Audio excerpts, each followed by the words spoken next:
Based on court documentation, Libri Maleficense, Books of Crime in English, from 1282 and between 1312 to 1314. These books of crimes bring us testimonies about violence and misbehavior of the people in Republic of Ragusa, mostly in the nightly hours.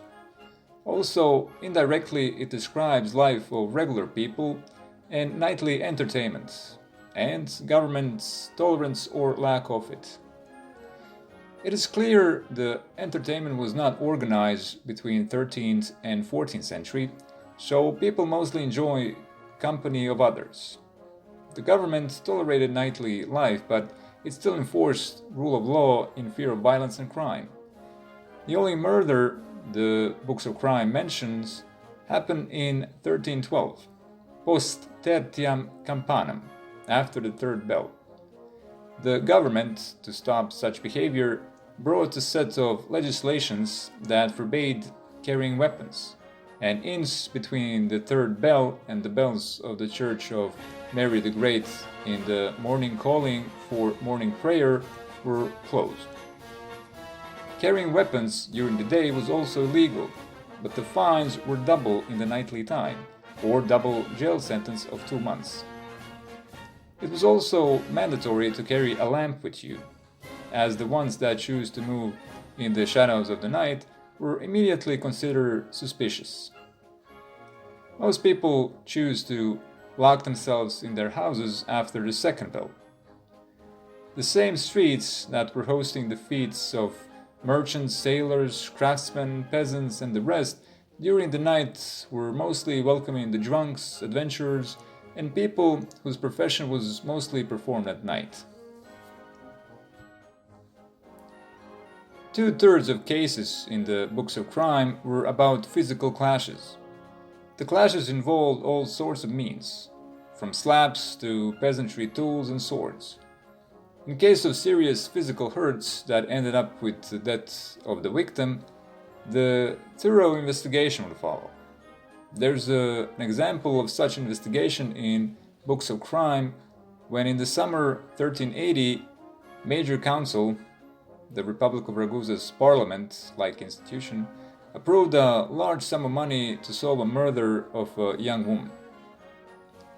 To a lesser extent, there were other crime cases noticed in the Books of Crime: robberies, breaking and entering, arson, and many more.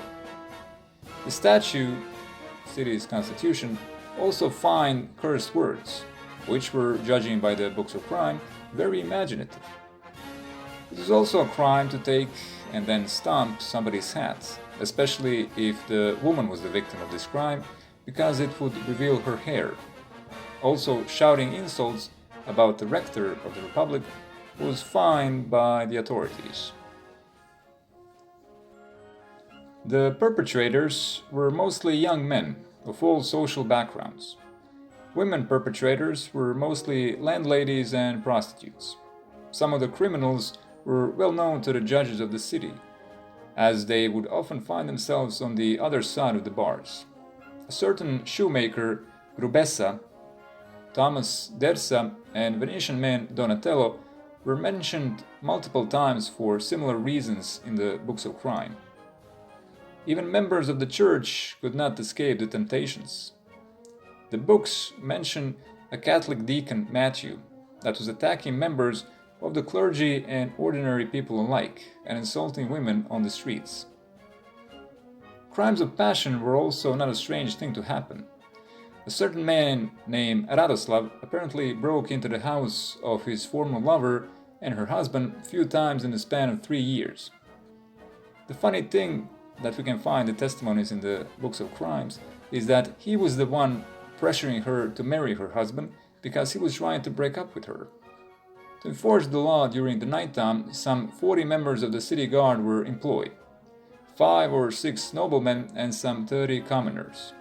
However, it was not unlikely for the guardsmen to get beaten up too.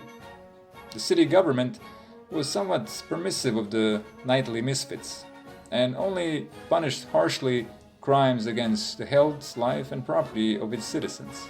This attitude will change, however, in the 15th century, after which they will control public and even private life way more strictly.